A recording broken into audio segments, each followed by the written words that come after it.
Hi there, welcome to Mindstorm, a podcast where we cover awakened and mindful entrepreneurship. My name is Adeo Ressi. I'm CEO of the Founder Institute. I've been an entrepreneur for 25 years, and I have a lot of war stories to talk about.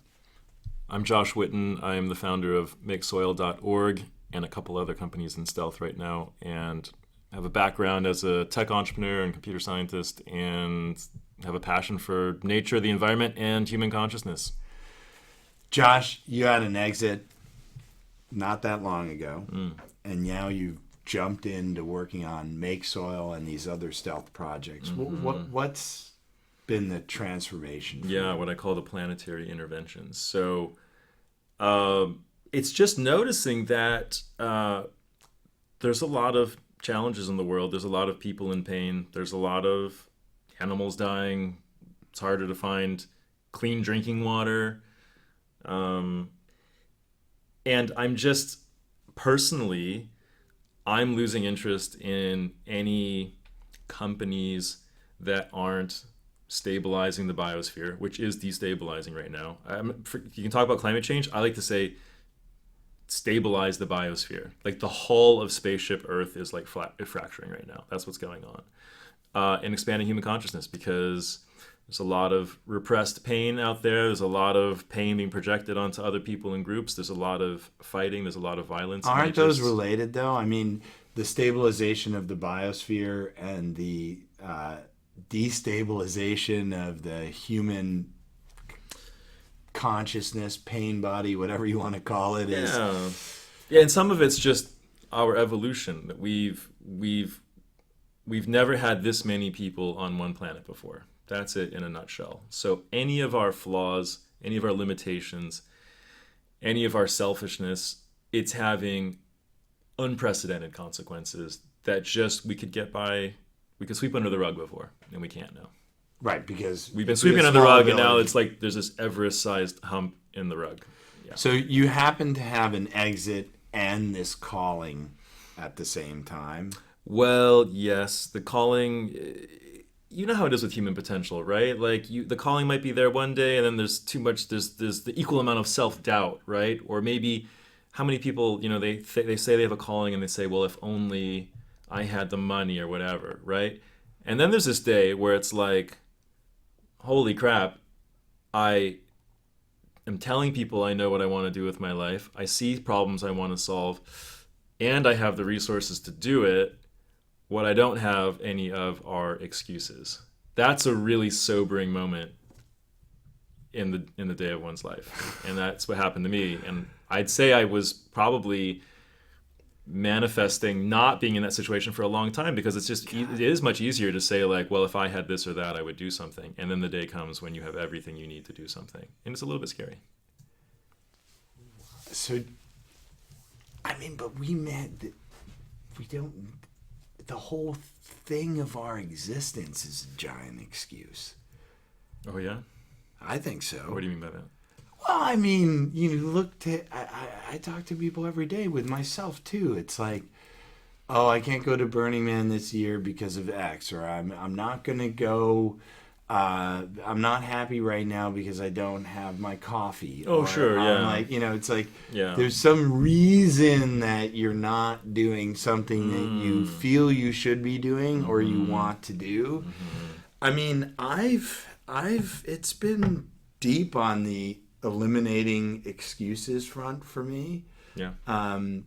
Everyone can always say, well, I don't have the money to do it. I hear this all the time. I don't have the money to do it. Well, like, really? But you have the money to go get Starbucks, right? You're paying $5 for a coffee, but you're not going to, cut that and, buy cheaper coffee so you could go do something that you say you want to do. So it's just excuses. Could have bought $5 of Bitcoin 4 years ago. Yeah, I mean. So I think what we're saying is the mind can become an incredible excuse generating machine. Yeah. And it oftentimes is, and we've all experienced that. But what I do oftentimes is I think about my last day on Earth, literally being on my deathbed. I do this multiple times a week when I have decisions to make, especially when I have fear that makes me want to retreat and like shrink and just go back to being less sort of ambitious. And then I fast forward to my deathbed on my last day on earth, and I just imagine lying there and thinking about how I'll feel if I didn't really show up and do what I came here to do. You know, I have a slightly different take on the same issue because I face what I'll call these decisions where excuses, self-doubt, and other things creep in and will let you potentially make a poor decision for you, for the planet, for your future, etc. And it's hard. They're hard. These are hard things. They're not easy. They're not obvious, right? It's not, oh, I should definitely do this. So, because a lot of times you have really good excuses. I don't have the money, right? I don't have the resources. I don't have the time. I don't have the stamina. I may not be fit enough or et cetera, et cetera, et cetera. So I've tried to say, what would the best version of Adeo do?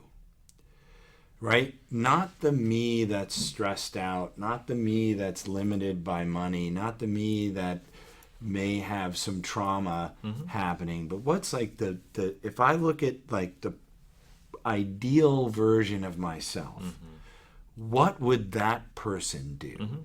And it's kind of like you start thinking of yourself in the abstract. It's like a positive dissociation of some kind. It's right. Yeah. Well, right, because then you're like momentary. Well, Get some perspective on yourself. Right. The stressed out, frustrated Adeo wouldn't do it, but the strong and like thoughtful and present Adeo would.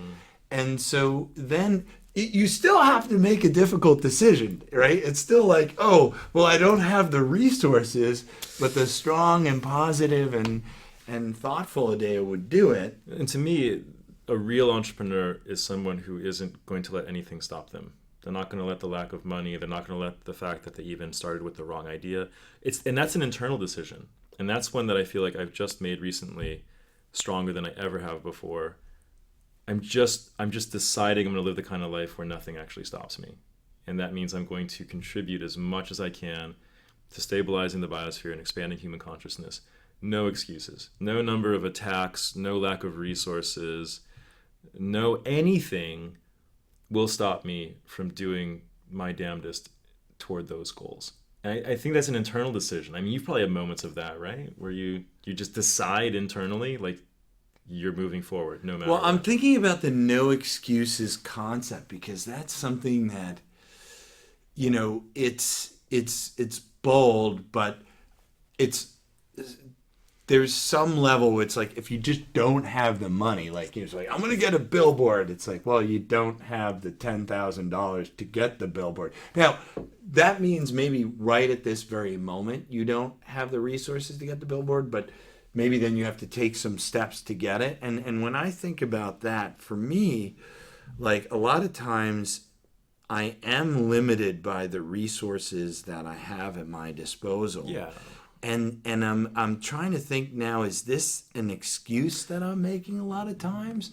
Because I push through them. Like the Founder Institute, the company I run right now, we don't have unlimited money. Right, we just don't. We range between a few months of capital on hand, etc. But we're in 200 cities. We add cities every week. So I found a way to grow and expand without having tens of millions or hundreds of millions of dollars. But so I found the way, right? And I didn't let excuses, well, I don't have the money, so I can't do it. But I found the way to do it anyway. But I also think that it still limits. And maybe there's a way to even push further. It's true. But I would say our psychological limitations are the greatest ones of all. Because without that psychological limitation, that's the difference between I don't have money and I can't do anything, can't do what I want to do, versus I don't have money, but hey, a buddy of mine does, and I haven't even told him how passionate I am about this and why it matters, right? It's just a short hop once you clear that mental barrier. Once you've committed to let nothing stop you, the other opportunities present themselves. Yeah, and so And I think people aren't getting honest with themselves. yeah, well, but and this gets. I go back to the billboard example though. Like nothing stops me, but I don't have 10 grand in my bank account. You could climb. But I want the billboard. You could It's climb up the billboard with a sign and stand there until you get arrested, and you'll get a lot of free publicity. No. It's a kind of interesting hypothetical example of. But I agree with you that like. You need to just be like, nothing will stop me. I'll find the money. I'll climb the ladder. But before that, I think the core is that people are rarely honest with themselves. I think there's so little honesty in the world, actually. I don't mean outright lying. I mean people not being honest with themselves and each other. So what comes before the internal decision that I will let nothing stop me is a moment where I'm honest with myself and I realize I'm afraid. I don't know if I can do it. I don't want to get attacked once I do it, because anybody who tries to do anything in this world gets piled on to by people who aren't doing things, right? I get honest with all of those things first, and once I'm in touch with that truth, that stuff can process and move along, and I can think about my last day on earth and having allowed those things to stop me. But now I've got all my cards on the table to myself, and I can adjust and reorganize appropriately. And I think that's the step that a lot of people miss. It's not cultural. It's not encouraged. It sounds like an abstract concept, but I think we're hardly ever honest with ourselves. What are you not honest with yourself about now?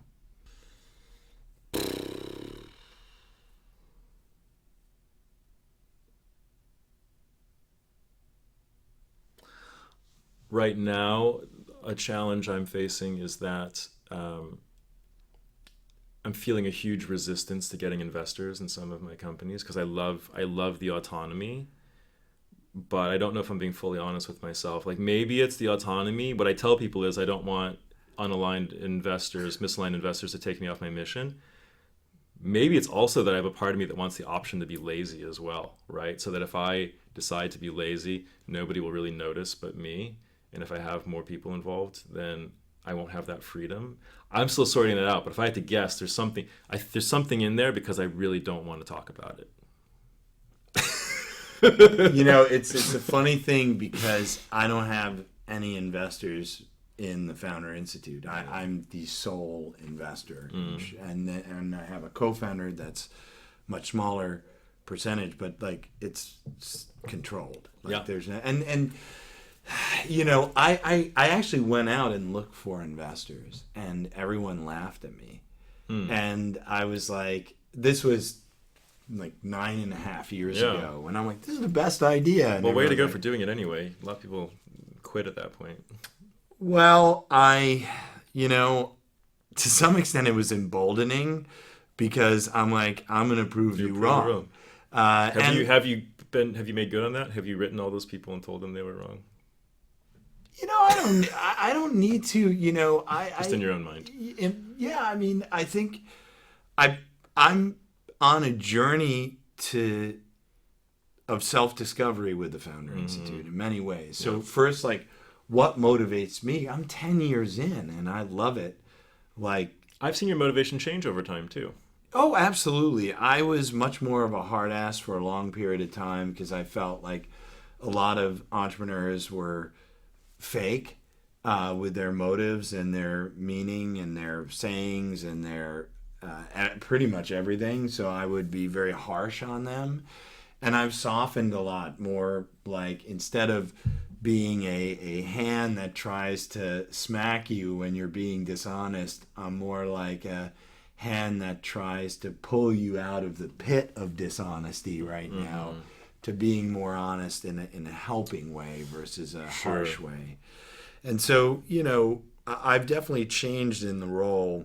But what about the focus, the shift from like business and just making entrepreneurs who can get exits and money and this and that? I've seen a bit more kind of purpose and meaning come into the things you're hoping. I'm worried, Josh. Yeah. I'm worried about the world. I'm worried that we're not moving fast enough to stabilize the biosphere right now. And but here's the good news. I've set up a vehicle for whatever reason, by whatever luck or fortune, that can touch people's lives in a few hundred cities around the world, Yeah, a couple that's awesome. hundred cities around the world. Yeah. And I said to myself, okay, well, back to, like, this is a great example of doubt and everything, okay? So it's like, well, what can I do? What can I do? Well, okay, big, worried about planet, big problems, biosphere destabilization, right? I have a network of 200 plus cities where we create founders or help founders create their businesses. And then I'm like, well, crap. I can try to inspire I can merge the two. That was a weird realization for me. And it goes back to self-doubt and everything else. It's like problem over here, business over here. Okay. And I'm like, well, one day I'm like, wait a minute, why can't I just take something that I see as a problem over here and make it work with the business over here? Because here's the issue, Josh. The business over here doesn't matter if we don't fix the biosphere. That's what I'm telling Like, people. you can optimize all the sushi restaurants in the world, and and you can make beer faster to order. People are gonna just eat sushi and drink themselves until they die, and it's gonna happen a lot quicker if we don't change things fast. So like, maybe you love money and stuff and cars and boats and planes, but you need a working planet to enjoy that stuff in, and that's what I think a lot of people are waking up to now. So basically what happened with me, back to letting go of excuses and all this stuff, I just said, oh my God, if we don't do things quickly, we're in trouble. A lot of this stuff doesn't matter, right? Right. Every little optimization, food delivery business, and everything else won't matter if we don't fix the big things. Right. And I said, okay, then I got to get out of my own way. I got to let my own fears go and merge what I know to be important for the planet with the network that I built for business. Because now you can say not just what can I do as Adeo, you can say now what can I and FI do, right? You in this organization. That's powerful. I don't think there was any resistance within the Founder Institute about the shift. I think we were kind of already there, and this is another challenge of leadership, because it wasn't like, oh, wait, Adeo, what? Why would we do that? People are like, yeah, we got to do that. I think if anything, it motivated the team more, and it was sort of obvious. But the leader's always the limiting factor in an organization. The engine that drives it and the limiter. Yeah, and so it's a real like, why aren't we doing it? But then I'll tell you another thing that I've also come to realize, and I'm in the process now of integrating, which is you can't have the planet is broken because the people are breaking it. And the people are breaking it because they're broken. And if you don't fix the broken people, you can't fix the breaking and the broken planet. They are, it's a straight line. And so you can have someone, work on a business that matters, but if they're broken themselves, the solution they're going to introduce in the world will eventually cause more problems than good. So what the sort of third leg of the stool for me is really helping people to fix the problems within. You talk about healing a lot these days. Yeah, so I see it as a three-legged stool, right? You've got the business, right, which is transacting in the world, and money for me is energy. The second leg of the stool is the founder that's working on the business because they believe it matters. And then the third sort of leg of the stool is, and that founder is doing it from a healed and healthy place of love and light, where they're trying to manifest something beautiful in the world that matters, right? And so, it's this beautiful thing where the foundation is healed and healthy, the person is aligned, and the business therefore cometh, if you will. And then that can really transform the planet in a positive way. Yeah. And I think you can't, for me, I don't think you can do one or the other. It's not a two-legged or a one-legged stool. You can't just have a great business without a great, passionate people working on it. And if you have a great business and passionate people, but they're not healthy, then you're going to wind up with a bunch of other problems that happen in the world. So you really you can't have one, two, or three. You need three. I don't disagree. Well, that's beautiful. We can end on that note. That's a beautiful thing. Thank you for our first episode. Have a lovely one.